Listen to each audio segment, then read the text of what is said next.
নিশ্চিতভাৱে এটা ইতিবাচক খবৰ সৰুপথাৰ সমজিলা টাই আহোম ছাত্ৰ সন্থাই চুঙাজান মাজগাঁও হলগুৰি গাঁৱৰ এগৰাকী বৃদ্ধা মহিলা এটা বাসগৃহ নিৰ্মাণ কৰি দিছে। মই প্ৰথমতে সেই বাসগৃহৰ বিষয়ে কৰিছোঁ। এইটো হৈছে পূৰ্ণিমা লাহন নামৰ এগৰাকী লোকৰ বাসগৃহ। আৰু যিটো বাসগৃহ সৰুপথাৰ সমজিলা টাই আহোম ছাত্ৰ সন্থাই নিজা খৰচত বান্ধি দিছে, কাৰণ তেওঁ এটা জুপুৰিত পানী পৰা এটা জুপুৰিত তেওঁ বাস কৰিছিল। আৰু মোৰ লগত বৰ্তমান পূৰ্ণিমা লাহন আছে। বাইদেউ কি ক'ব, টাই আহোম ছাত্ৰ সন্থাই আপোনাক যিহেতু ঘৰটো বনাই দিছে, কেনেকুৱা লাগিছে, কি ক'ব এই মুহূৰ্তত? ভাল লাগিছে, বহুত ভাল লাগিছে। আগত যেনেকৈ আছিলোঁ এতিয়া মই বহুত আনন্দ পাইছোঁ, মন খুচি পাইছোঁ।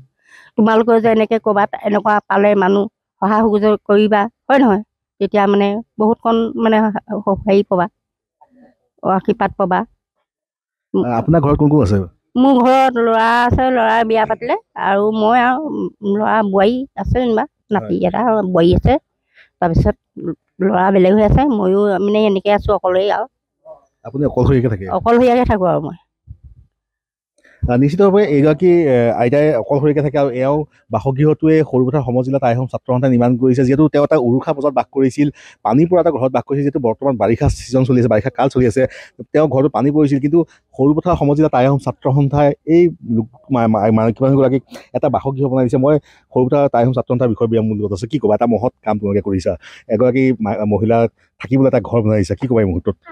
চাওক, আমি সদৌ টাই আহোম ছাত্ৰ সন্থা সৰুপথাৰ সমজিলাৰ বিভিন্ন সামাজিক কামত নিয়োজিত হৈ থাকোঁ। এনেদৰে সামাজিক কামত বিভিন্ন জেগাত ঘূৰি ফুৰোঁতে আমি চুঙাজান মাজগাঁও হলগুৰি গাঁৱত উপস্থিত হ'লোহি। আৰু হলগুৰি গাঁৱত উপস্থিত হৈ আমি এই আইতাগৰাকী সোণিমাই লাহন, তেখেতৰ সন্মুখীন হ'লোহি। তেখেতৰ তাতে অলপ দেৰি বিশ্ৰাম কৰিলোঁ। দেখিলোঁ যে তেখেতৰ ঘৰটো বহুত জৰাজীৰ্ণ, বৰষুণত পৰে, ফটা টিং গোটেই অৱস্থা, বাঁহে ভাঙা চিঙা অৱস্থাত আছিলে।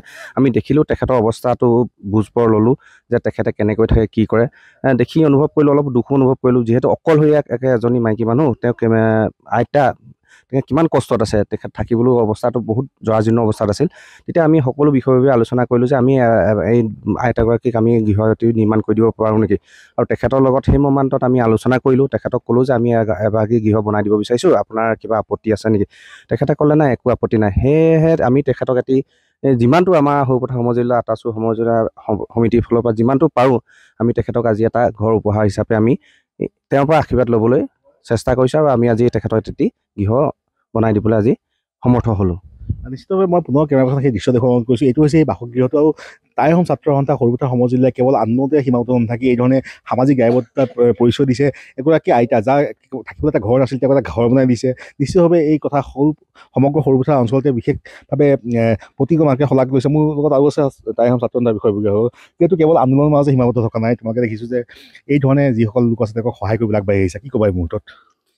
যেতিয়া বৰষুণ পৰে, আকাশৰ জোন তৰা দেখি থাকে, ৰ'দ দিলে ৰ'দত থাকিবলগীয়া হয়। সেই আইগৰাকী যেতিয়া কান্দি থাকে, সেই কন্দাৰ যিটো চকু মুচিবৰ কাৰণে সৰুপথাৰ সমজিলা আটাচুৰ মুখ্য উপদেষ্টা মানচা পৱনজ্যোতি গগৈ ডাঙৰীয়াৰ নেতৃত্বত যি এটি ঘৰ নিৰ্মাণ কৰিলে, তাৰ বাবে আমি পৱনজ্যোতি গগৈ ডাঙৰীয়াক আমি ধন্যবাদ জ্ঞাপন কৰিছোঁ। লগতে টাই আহোম ছাত্ৰ সন্থাই অনাগত দিনত এনেকুৱা ধৰণৰ আই হওক, বিকলাংগ ল'ৰা হওক, লাগিলে বিদ্যালয়লৈ যিখিনি ল'ৰা ছোৱালী আজিলৈকে যাব পৰা নাই আৰ্থিক সংকটৰ বাবে, সেইসকলকো আমি কেনেকৈ বিদ্যালয়মুখী কৰিব পাৰোঁ, কেনেকৈ দুখীয়া মানুহখিনিৰ মাজলৈ গৈ আমি তেওঁলোকক সংস্থাপন দি মানুহৰ মাজত আমি একেলগে যাতে আমি যেনেকৈ জীয়াই আছোঁ তেনেকৈ জীয়াই থাকিবৰ কাৰণে আমি প্ৰচেষ্টা হাতত লৈছোঁ।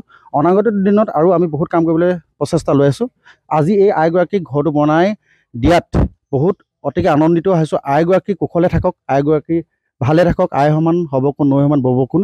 গতিকে আজিৰ পৰা আইগৰাকীয়ে হাঁহি মনেৰে বৰষুণৰ নীতিতাকে আজিৰ পৰা আইগৰাকীয়ে যাতে থাকিব পাৰে তাৰে ব্যৱস্থা কৰি দিয়াৰ বাবে পৱনজ্যোতি গগৈ ডাঙৰকো ধন্যবাদ জ্ঞাপন কৰিছোঁ। আৰু আইগৰাকী কুশলে থাকিবলৈ ভগৱানৰ ওচৰত প্ৰাৰ্থনা জনাইছোঁ।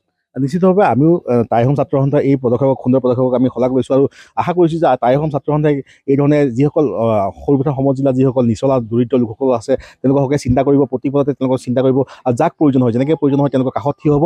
আৰু কেৱল আন্দোলনৰ মাজতে নিজৰ সীমাবদ্ধতা নাথাকি এই ধৰণে সামাজিক দায়বদ্ধতা তেওঁলোকে পৰিচয় দিব বুলি আমি আশা কৰিছোঁ। আপুনি বিচৰা বাতৰি পাব কেৱল নিউজ 18 এপত। নিউজ 18 এপ ডাউনলোড কৰিবলৈ স্কেন কৰক এই QR কোড। গুগল প্লে ষ্টৰতো পাব এই নিউজ 18 এপ।